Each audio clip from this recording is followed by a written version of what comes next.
Attendees are in listen-only mode. Hello, my name is Jeff Farbman from the Wallace Center at Winrock International.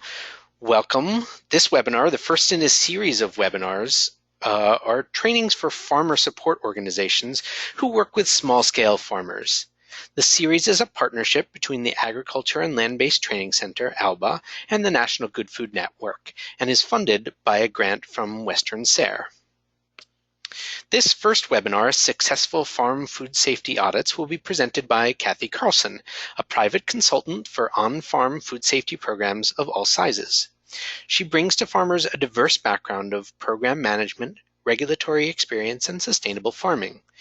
She has spent the last few years working as a quality assurance and food safety manager for the fresh cut produce industry in the Central Coast area. Prior to that, she worked for state and federal agencies as a policy regulator and agriculture research aide.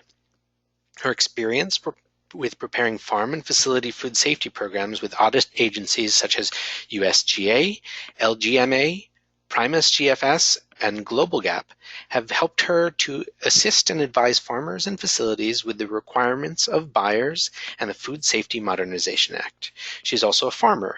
Please visit her website at Las Lomas Lavender and Honey.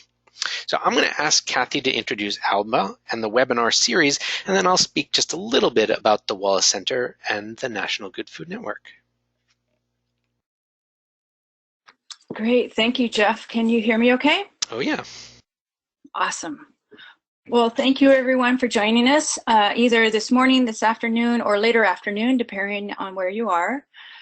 I have had the honor and privilege of working with ALBA for the last few years as their internal auditor and helping them with their land-based training and preparing for and completing their food safety programs on site there.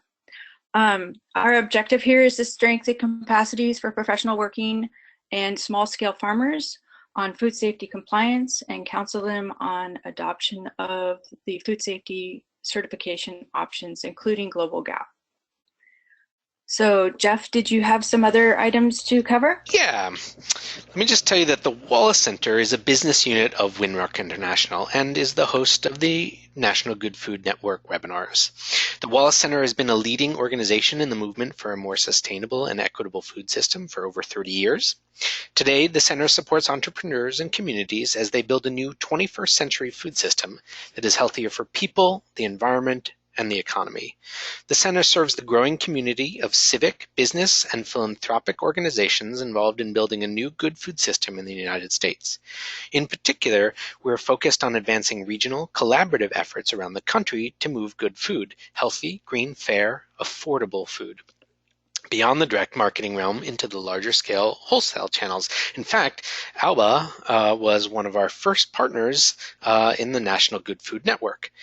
The National Good Food Network, or NGFN, is an initiative of the Wallace Center.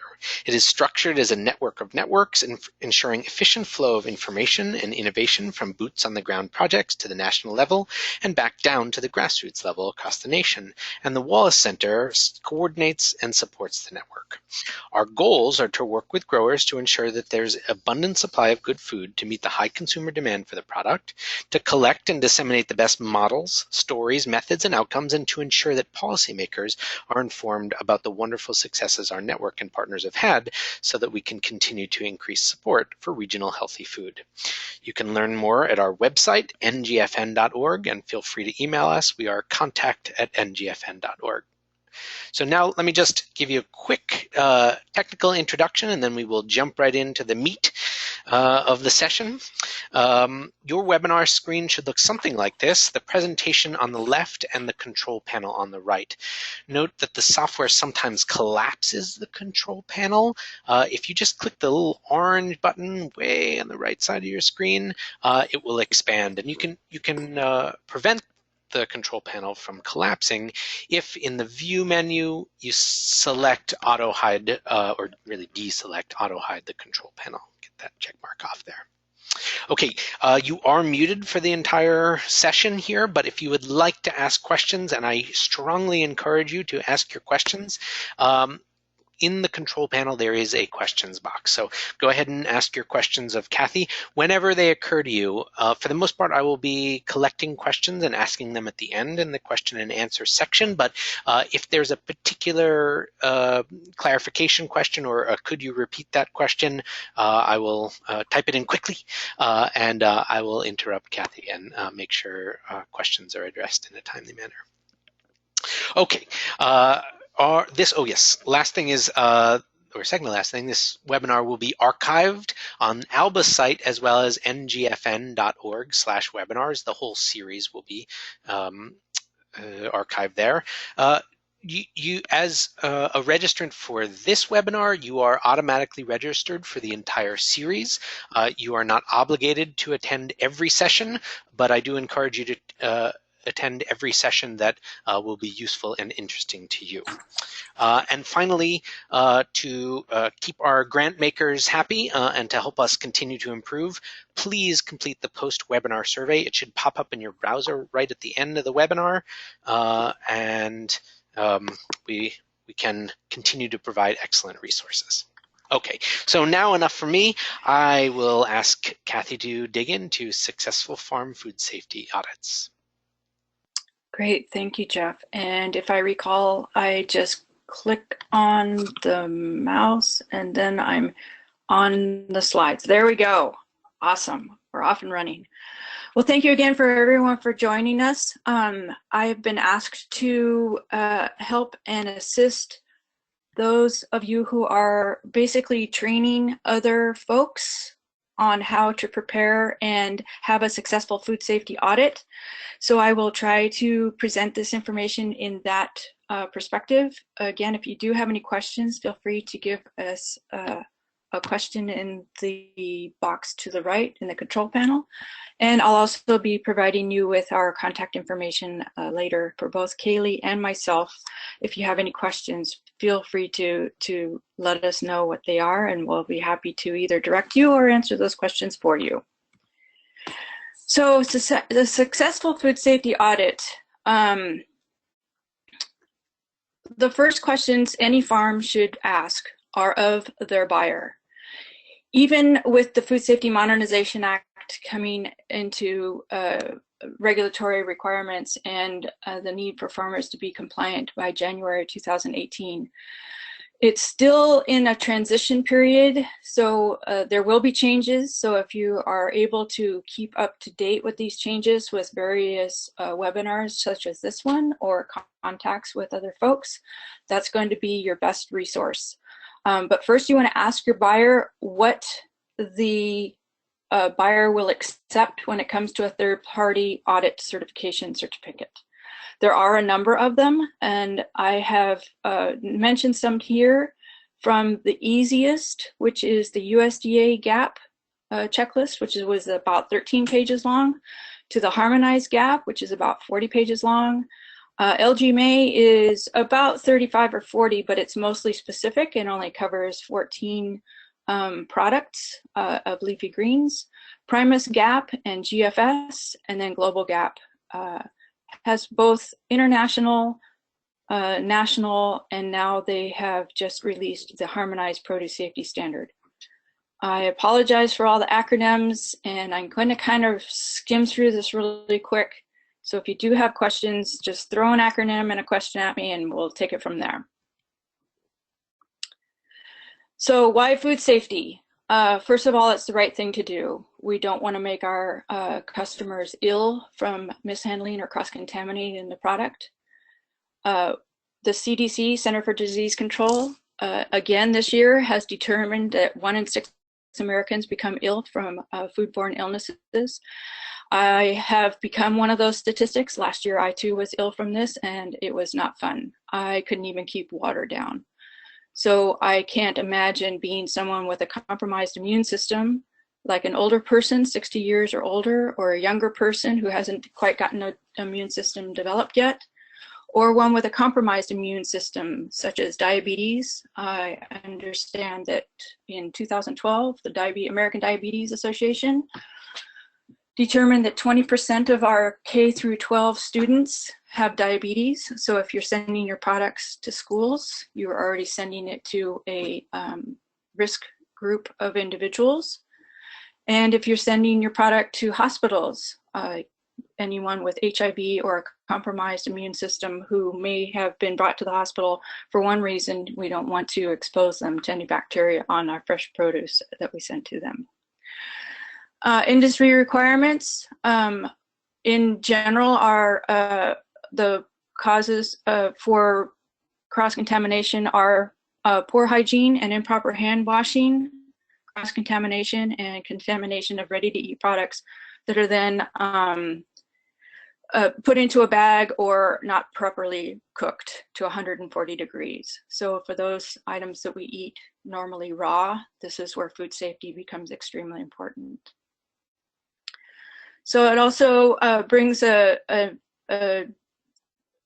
degree of liability to the customer and anyone who is distributing your product as well.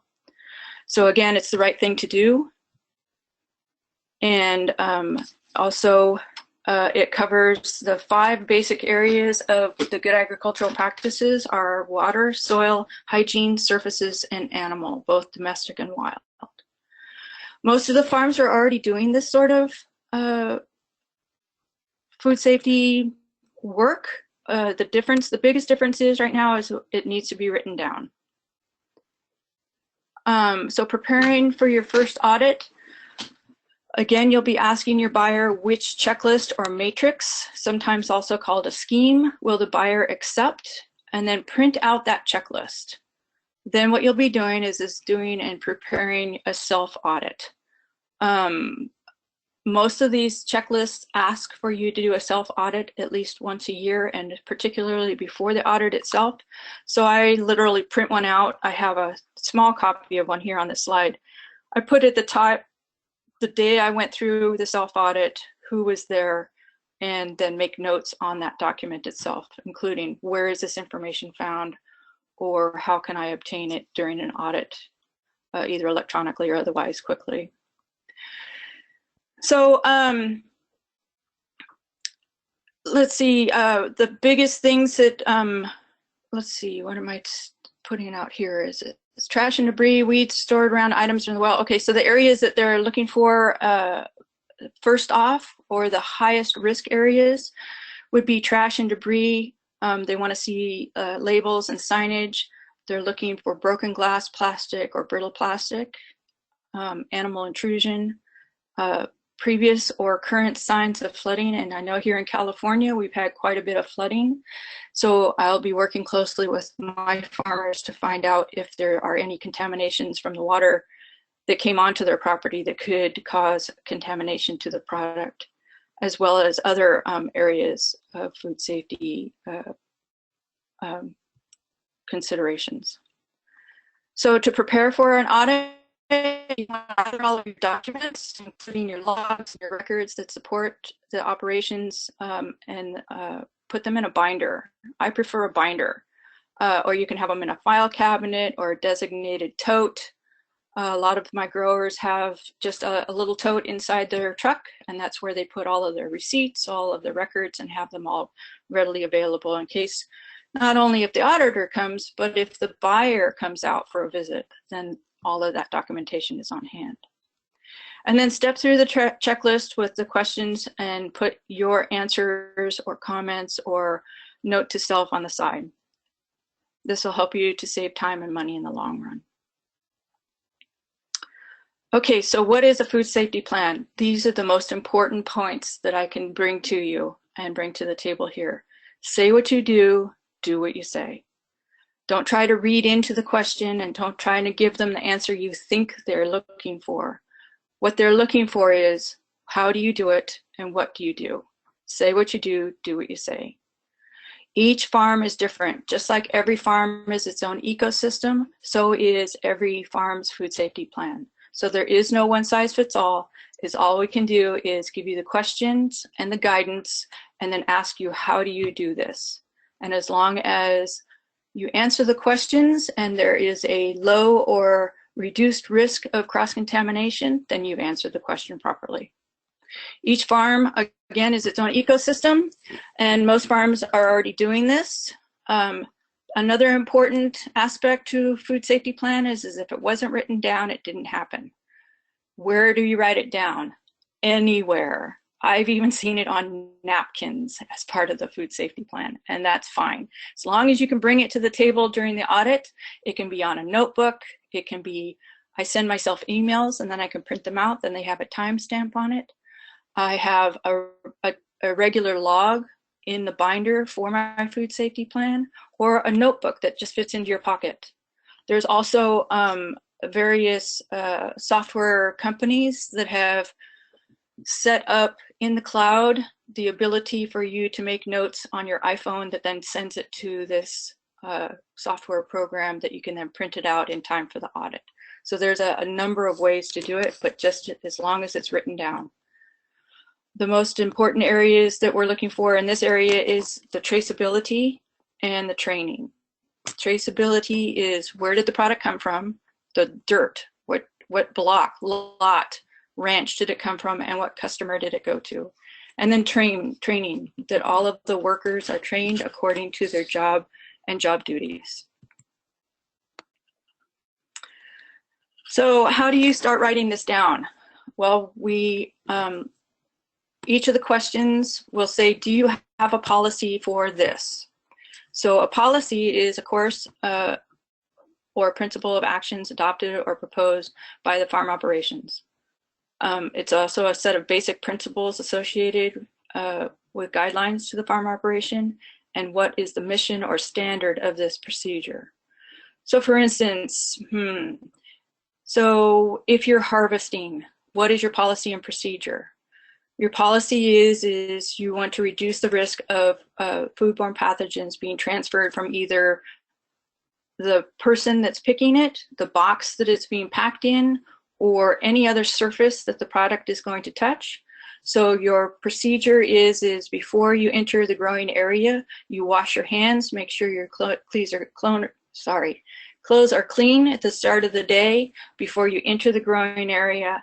And then as soon as you've harvested something, it goes into a clean box so that then it can go into the truck or trailer and off to the client. And that's clean, cleaner, cleanest.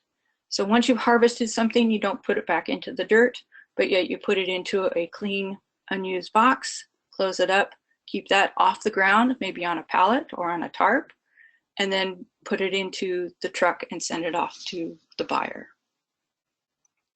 So how do you monitor that that's happening? Well, you make sure you have a place for folks to wash their hands.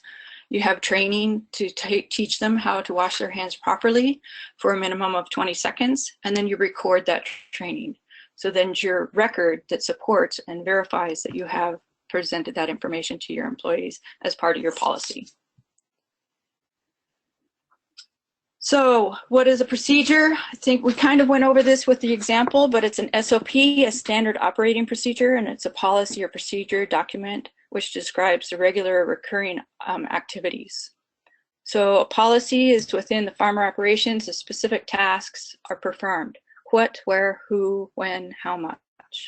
So the harvesters prepare to go into harvesting by washing their hands and then putting on either gloves if you feel that's necessary, or picking up some either harvest bins or boxes to then go into the field and harvest.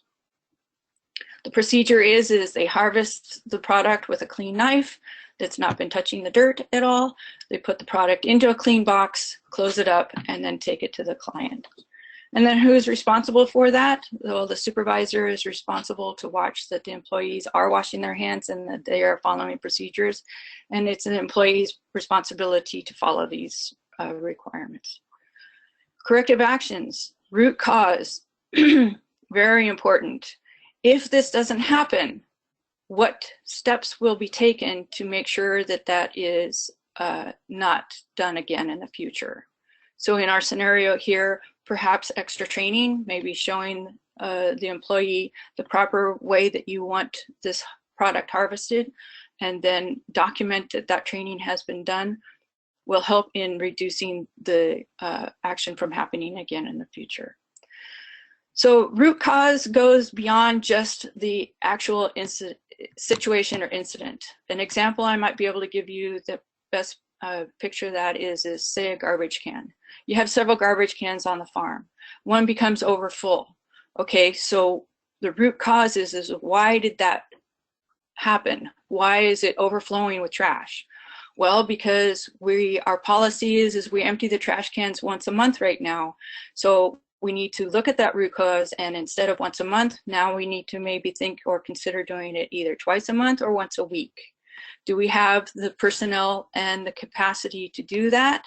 Yes. Okay, well, it's not just that trash can, but we want all the trash cans on the farm to have that same policy to follow it. So the root cause was scheduling. We've corrected that by scheduling it closer together so that the trash can isn't overfilled as often or at all, preferably. Okay, what are the key policies across the audits under the good agricultural practices? All of them are going to be looking for the 5 basics: water, soil, surfaces, hygiene, and animal intrusion. Most importantly and easiest to address right away are the hand washing and hygiene, worker training, water quality, and sanitizers.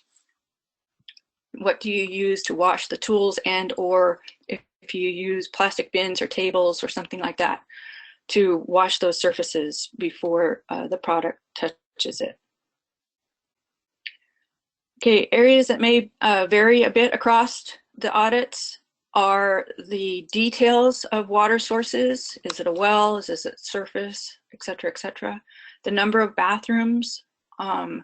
Here in California, we have OSHA that has specific requirements. So within each state, there might be local laws and regulations that address this. So the food safety policies will follow local laws and regulations as a priority in most cases. There will be exceptions though. Food defense. Food defense is security of your farm, your wellhead, and your facilities. What sort of steps are taken to reduce the potential of either contamination or vandalism? Are there fences? Are things lit or lights on all the time? Are things locked with either a key or a combination? Also specialized training. Some of the matrices ask that at least one person on the farm have basic first aid or even possibly a CPR training. So as you're going through these checklists, that will be revealed. So basic gaps overlap organic policies. Organic certification includes land use history, what was there before, what were the uses of the land. Soil amendments, which follow basically the NOP here in California for now anyhow. Sales and labeling for traceability. And then on top of that, not only does the third-party audit certificate ask for these things as well. So the good thing there is those folks who are already certified are already doing a lot of these things. Now food safety is adding on, and the third-party certificate will also look at training, water, surfaces where the product touches, and the growing area inspections. The Food Safety Modernization Act, FISMA, requires a bit more than that is found in a third-party audit. That can be found on their website, which I'll give you that a little bit later. So although FISMA promotes and what's the word I'm looking for? Promotes and acknowledges the third-party audit certificates, it doesn't cover everything that FISMA is looking for, and we'll go over that a little bit later. So the FISMA requirements are a bit more. They include, and this too is on their website, which I've given you the link here at the bottom. So I've just barely touched on these. The agriculture water, which is also going to include the water quality, geometric mean, and standard threshold variation. Biological soil amendments for raw manure and stabilized compost. Here in California, we have California Title 14 that requires us to follow these things already. So we're already on board with this. Domestic and wild animals, and doing a pre-harvest inspection to reduce the risk of animal intrusion, animal contamination that can then be harvested and put into the food chain. We want to prevent that from happening. So they're looking for what your policy is on that, with logs and records to back that up as supporting documents for verification. And then worker training, health and hygiene, based on the job description, what is the person or persons to do on that farm. If it's everything, well then great. The Wallace Center has a wonderful network of webinars and other information that can help you with that. Also, with health and hygiene, they're looking for the knowledge of if someone is ill, you don't want to have them touching fresh produce. And how do you do that? Well, usually you're looking at someone, if their eyes are running and they're sneezing and that sort of thing, ask them to do something that doesn't require them to touch the fresh produce. And then also equipment, tools, and buildings, measures to prevent contamination, storage and maintenance. How are you storing, say, the harvest boxes? Are they on a pallet and covered? Maintenance on equipment. Is it leaking? When you go into the field, is it leaking hydraulic fluid or oil into not only the dirt, but possibly onto the product? Or is there oil on the underside of the tractor, and if the plants are tall enough, they come up and touch that tractor and then wipe some of that oil off? Here in our area, what I've seen that's quite effective is just getting a tarp and suspending it on the underneath of the tractor, and it will keep that oil from touching or dripping out. There are exemptions. Yes. Sorry. There is a question. What is NOP? National Organic Program. Great. Okay. Thanks. And the ruling for that is what is currently being used for any raw manure applications. Okay. And great question. How far back does land use history need to go? Well, if you're organically certified, you need 3 years typically, and that's perfect. If you are not organically certified, what a certifying body or a CB will be asking you for is just a letter from the owner as to how long they've been on that property and what have they been growing or doing with the property. So if you were using it for grazing, great. When did you do the grazing? What time did the grazing start? What time did it end? Then when did you do your soil amendments? And then when do you plant your seeds or your plugs? And then when did you harvest? Because then that's going to give you the either 120 days or 90 days under the NOP that will set you up for land history. They're also particularly looking for information of if there was past flooding, if there was a storage of chemicals, including petroleum, acids, anything like that. But if you've had that same land for, I have some folks here that it's their 5th generation, then great, then that's what you write. You know, my great-grandparents came here in, 1890 or 1950 and bought this land, and we've been doing this kind of farming ever since, including trees, a few chickens, leafy greens, and other plants. And just a letter stating that will be sufficient. Good question. Okay, so there are some exemptions, and they are rather detailed, so I don't want to actually get into them right now. I'm sure folks are aware of not only what they are, but also they are on this link to go into specific details. Again, every farm is going to have its own individual questions, so if we could just look at the website there, and then if you do have specific questions, give me a call. All right, certification principles. What are they looking for? They're looking for a culture of food safety. If you walk onto a farm and everything is in order, everything is in place. Things, which even better is if it's labeled, a place for everything, everything in its place and labeled.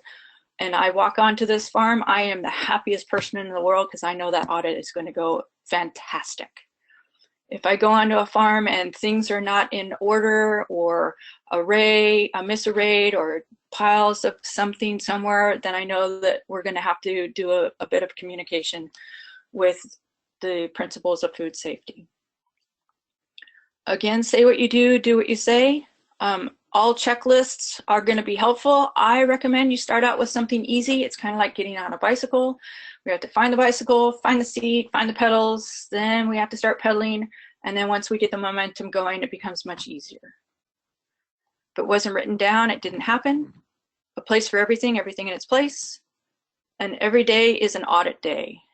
So that's part of the definition of culture of food safety. Is this something that they'll do on a regular basis, or do they let things go?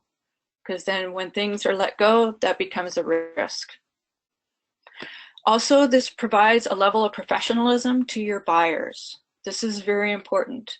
As an organic farmer, we're telling our buyers we care about the seed we get, how we grow it, where we grow it, and how we maintain pest control or something of that nature, the things that we can see. In food safety, it takes it one step further for the things we can't see, the bacteria, the Listeria monocytogenes, the E. coli 0157H7, or the Salmonella, and what that could potentially do to someone who has a compromised immune system and make them ill. You're telling the buyer that I care about that too, and here's how I do it. So what will any third-party audit look for? They are 80%, approximately 80%, all the same. There's 10 or 20% of each of these matrices. They're a little bit either more in depth or a little bit more, which then attracts the buyers, and that's why they then ask for that particular matrix at this time.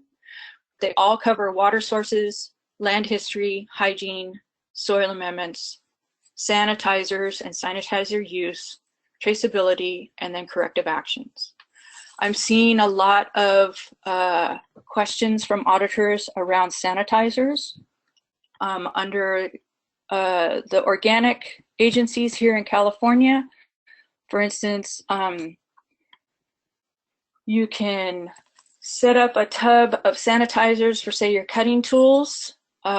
Research under the Center for Produce Safety at UC Davis has determined that 50 parts per million of chlorine bleach, sodium hypochlorite, food grade bleach, is the absolute minimum to kill these bacteria. So the industry standard is 100 to 200 parts per million. The auditor will ask you, how do you check this? And there are quick test strips that you can then dip into the bucket of the sanitizer water and then compare on a color bar. Now, there's also parasitic acid and hydrogen peroxide and or a mixture of that is equally as acceptable in the industry, and it's a lot nicer on our environment. There are a number of companies that will sell this to you. Only a few of them, though, will sell it in a smaller quantity, say a 5-gallon jerry can. So if you need help in finding that, I can help you as well. It takes its own special kind of test strip for PAA, but the auditor will ask to have you demonstrate that that sanitizer policy is following your procedure and what parts per million you are requiring those, for instance, hand tools to be sanitized in while folks are in the bathroom or at the beginning of the day or whenever your policy says you do this sanitizing process. So as we kind of mentioned before, the third-party audit checklist questions are approximately the same. Some go into more depth and from a different perspective. For instance, the Primus GFS has 3 separate sections on water, one for irrigation, one for hygiene, and one for product washing, and you're reading through the questions, you go, but this is the same thing, but they're using a little bit different terms so that they can incorporate those cultural differences. 80% the same. Again, ask your buyer what checklist they will accept. So the auditors and the inspector experience. The certifying body, CB, tries very hard to send out an inspector who has experience with that product. So if anybody out there wants to become an inspector, please let your local certifying body know, because there is a big need for good inspectors in various fields, literally fields of product. When they arrive, it is not only allowed but customary to ask them for a business card on their arrival. That way you have their information to get back to them later or after the audit. They cannot accept anything that you offer to them except for coffee or water for the purposes of conflict of interest. Those folks, the auditors, are only there to verify. What they're verifying is what you say in your food safety plan is what you're doing in the field, for example. And did you answer the question on this checklist according to not only the question, but the guidance that helps in determining the perspective or the understanding of that question. And it's all they're doing is checking the box. They cannot provide you with alternatives or options or ideas, because then if you accept them, then that's a conflict of interest for them. So they're only there to verify that you're saying what you do and you're doing what you say. There should be an opening meeting as well as a closing meeting. And the auditor will expect to sign a visitor sign-in sheet, which then tells them what your policy is on entering the growing area. So the auditor must also be escorted at all times, including if they go either back to their car. You can go to the side of the farm and watch them go to their car and come back in, or if they go to the restroom, but you don't want them to be free to wander around your farm or your facilities. So the audit steps: introductions, business card exchange. At this point, you can ask the auditor, or they may ask you if you wanted to do the paperwork first, or go out and meet the harvest crew first. In my area here, sometimes the harvest crew doesn't get started until 11 o'clock. So the audit will start at 9 o'clock in the morning. We'll do the paperwork until the harvest crew is working. Then we go out and see what the harvest crew is doing, how they're harvesting the product. And the auditor will also often, according to the checklist, interview a worker or two to make sure that they have had the training for health and hygiene. If they, for instance, cut themselves, what do they do? If they go to the bathroom, do they wash their hands before they come back into the field? What are the policies of the farm? So they're quizzing the workers to make sure that they know and understand the farm's standard operating procedures. Then at the end, you'll have a closing meeting where you'll review any observations that the auditor saw, and that will become part of the report. If there is something that's relatively simple to fix, there is a good chance you'll be able to fix it or remedy it at the time. However, it will go on to the audit report as fixed at the time during the audit. Okay. Automatic failures include not having a food safety plan or a self-audit, the use of biosolids or human sewage. Here in California especially, there may be other places that that's allowed, but that's going to go based on your local laws and regulation. And my recommendation would be is to have a copy of that for the auditor to see during the inspection. Misuse of chemicals or reentry. No operational sanitizing facilities. So in other words, no bathroom or something in the bathroom is not functioning properly or is not stocked. Presence or evidence of rodents or excessive insects, and especially not having some way to either trap or reduce those numbers. Observations of employee practices jeopardizing the food safety, personal hygiene or cleanliness, and falsification of records. These guys have seen everything. So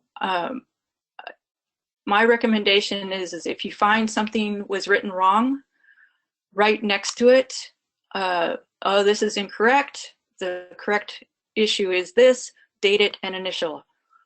Do not use whiteout because they cannot see what the change was. Rather, what you want to do is line item it out, date it, initial, and handwrite in the change, update, or correction. So your role here in an audit is you can ask questions at any time. If at any time the auditor, sorry, what I'm trying to say here is ask questions at any time. If you don't understand what the auditor is asking, ask to see the question that they are referring to on the checklist. If you're still not sure, there should be guidance to that question to help not only you, but the auditor inspect according to what the question is going towards.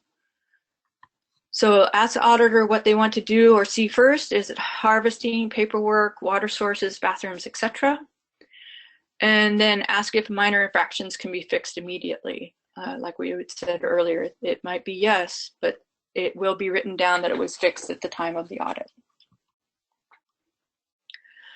Your role during the audit is do not offer them lunch, dinner, gifts, etc., or extra information. Just answer the questions on the checklist and you're good to go. Do answer the questions honestly and treat the auditor professionally, and auditors are only there to verify. So at the end of the audit, the auditor cannot tell you if you've passed or failed a score. So the way these checklists work, the different certifying bodies or agencies have different ways of taking the auditor's inspection report and moving it forward. In some cases, it goes through a couple layers of review, and those who are reviewing it have different backgrounds. Some of them are farmers, some of them are economists, some of them are scientists. So the auditor needs to write enough information down so that when it gets to that layer of review, those potential questions are answered. There are other matrices where it's all specifically on the auditor to write and input the information, and then maybe a supervisor checks to make sure that everything's in line and correctly entered. So they don't always know what the score is, because once it goes to either this other layer of review or a supervisor, there may be some changes in the score itself.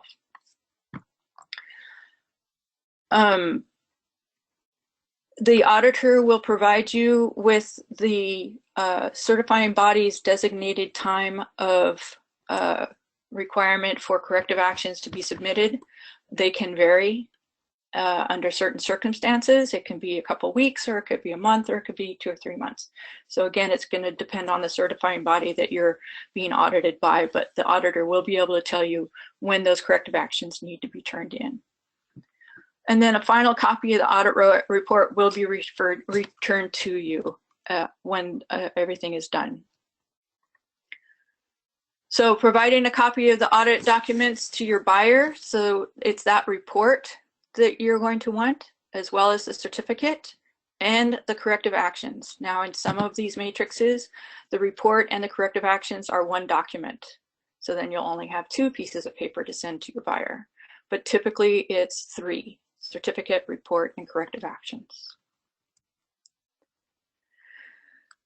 So what is the buyer looking for when they ask for these documents? They're going to review the comments made by the auditor as well as yourself. You can put some comments on there as well, and they'll add them in there for you. They'll take note of what areas were scored, high, medium, or low. Will that action or policy affect what they are purchasing the product for in the long run? And then they keep a copy of the audit report and certificate and corrective actions on their files because that satisfies their supplier approval program for their audit. And then there again, it's a professionalism handoff between you and your buyer. Okay, what the farm should do. Continue to say what you do what you say. This is the food safety plan is a living document. So at any time you have decided that, yeah, this policy isn't going to work anymore because we found a better way to do it, is all you need to do is line item it, date, initial, write in the correction, the update, or the follow-up, and you can start to implement that new change as soon as the food safety contact person has approved it. Like on my farm, that would be me. So as soon as I write it on there and I've signed it and dated it, I can implement that new policy immediately. But if you do have a designated person either on your farm or in your GroupGAP that needs to okay something first, make sure they too have dated and initialed that change, and then you can implement it immediately thereafter. Maintain your records for 2 to 3 years for minimum. Now, however, there are some agencies want you to hold on to it for more, even up to 5 years. So find out what that agency is looking for. But for the Food Safety Modernization Act and others, it's usually 2 or 3 years. However, I would recommend that you hold on to all of your water tests, soil tests, and other lab tests associated with your farm forever. And the reason why I suggest that is because I have seen those documents used as a baseline that helped a farmer save a lot of money when a particular incident happened. They had the baseline data to start with, and they were able to correct a measure based on what the baseline was showing compared to what the current lab reports were saying. This could save you a lot of money in the long run. Then I recommend that you review your food safety plan annually. What has changed or not changed? What did we do last year?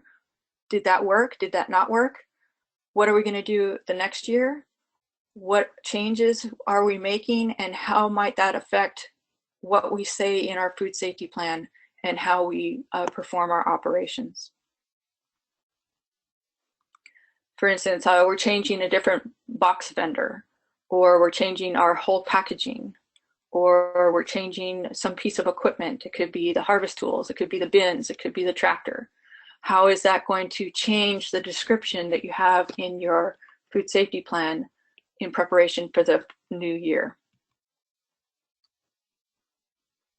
Okay, so tools to help farmers build a food safety plan: adult education, webinars, workshops, classes, community colleges.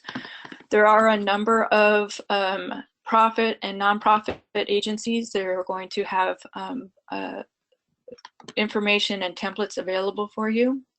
And here at the Wallace Center, I'm sure they're going to, as a great network of networks, will be able to provide you with some information on how to answer your questions there. There are a number of food safety templates for food safety plans. Certifying bodies, CBs, have websites, and some of them do have templates. Again, though, every farm is its own system, so it may not cover everything. So make sure that that template answers the questions on the checklist that you're using for your third-party audit certification.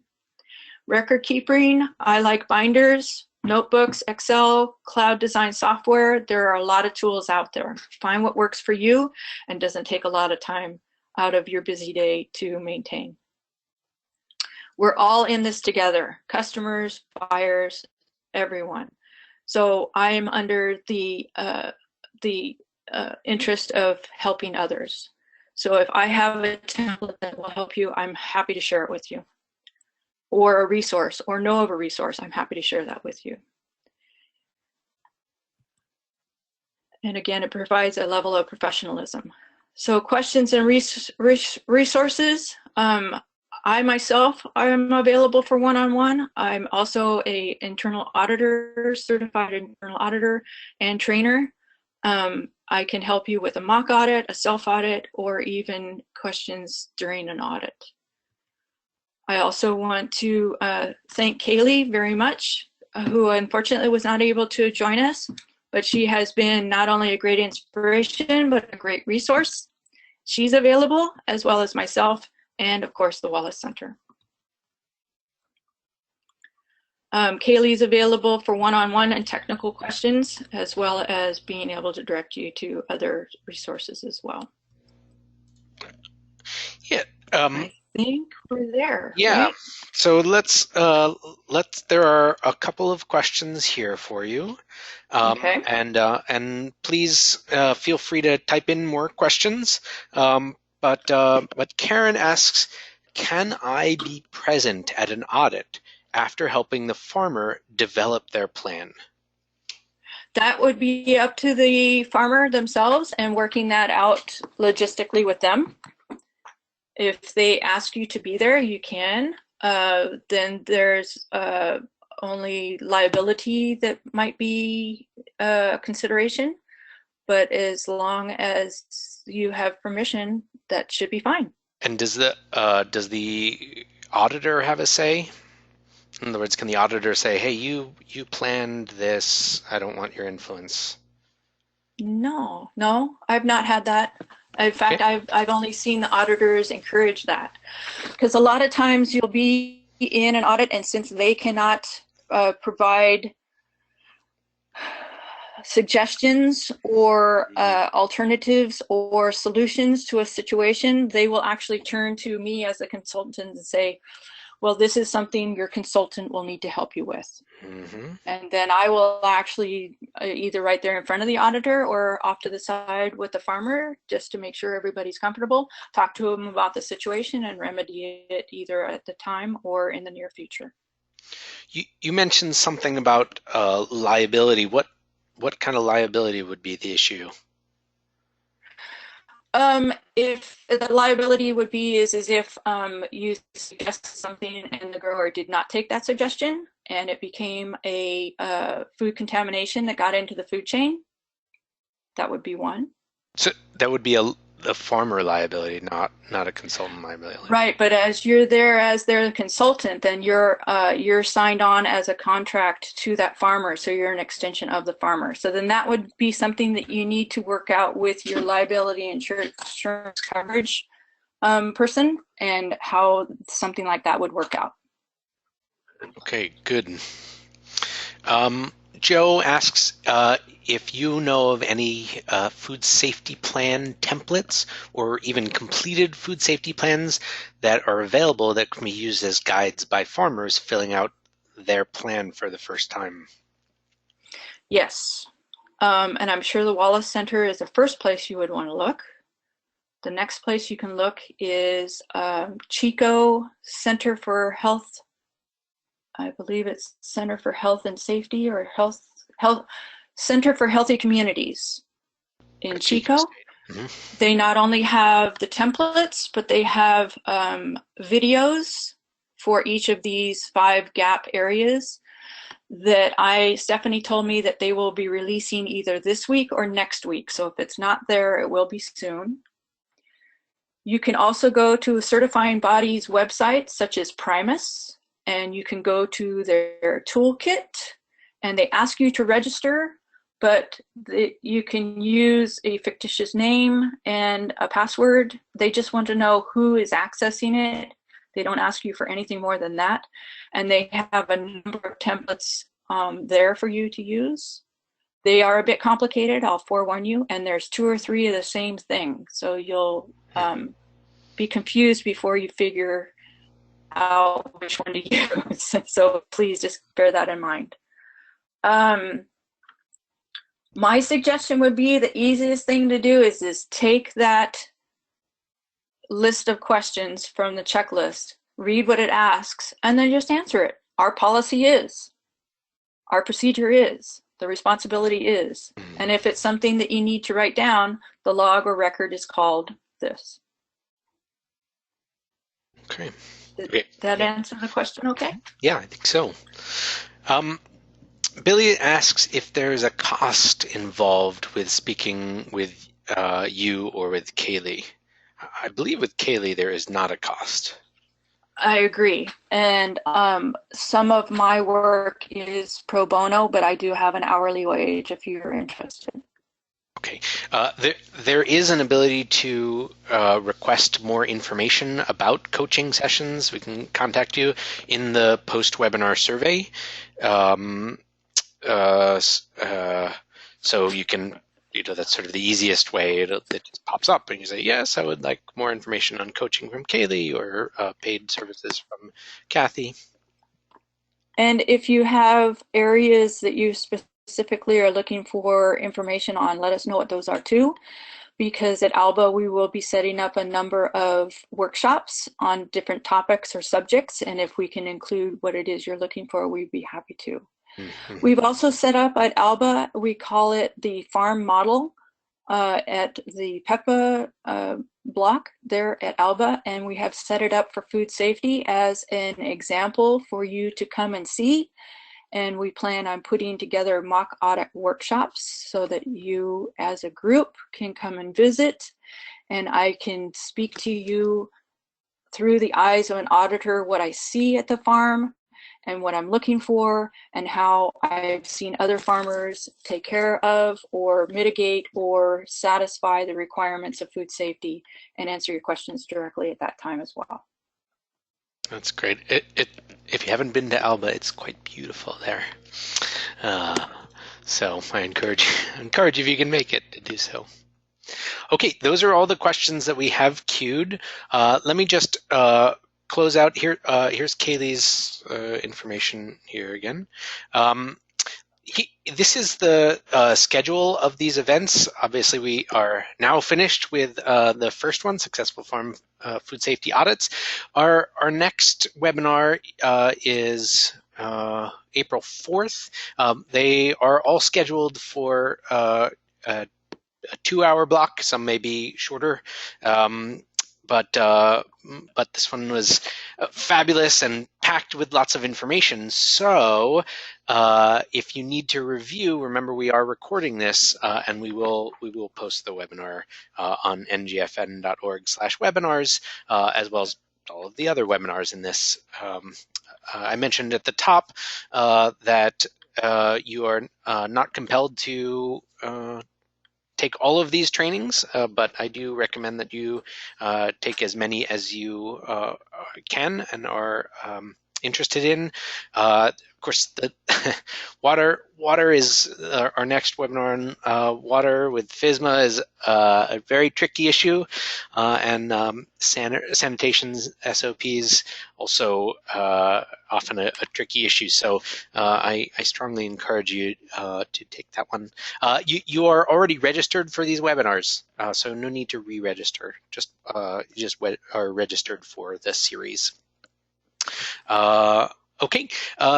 We do have the National Good Food Network has had about 60 different webinars, not all of them on food safety. For sure, there are various topics. They are organized by topic on the left-hand side. If you go to ngfn.org/webinars, you can browse around there. And if you feel like someone you know should have heard this webinar, that's why we record it, so you can share this information with them via our website and the ALBA website too. It will be posted there. I don't have the exact URL yet. The National Good Food Network is on YouTube. We tweet. We're on Facebook. contact@ngfn.org if you'd like to email us. Let me just encourage you to fill out that post-webinar survey, and also to have a wonderful day. That is the end of the webinar. Thank you again, Cathy. Wonderful job. Thank you, Jeff. It's been a pleasure, and I hope and wish you all the best experiences for food safety. All right, great. Take care. All right. Bye-bye.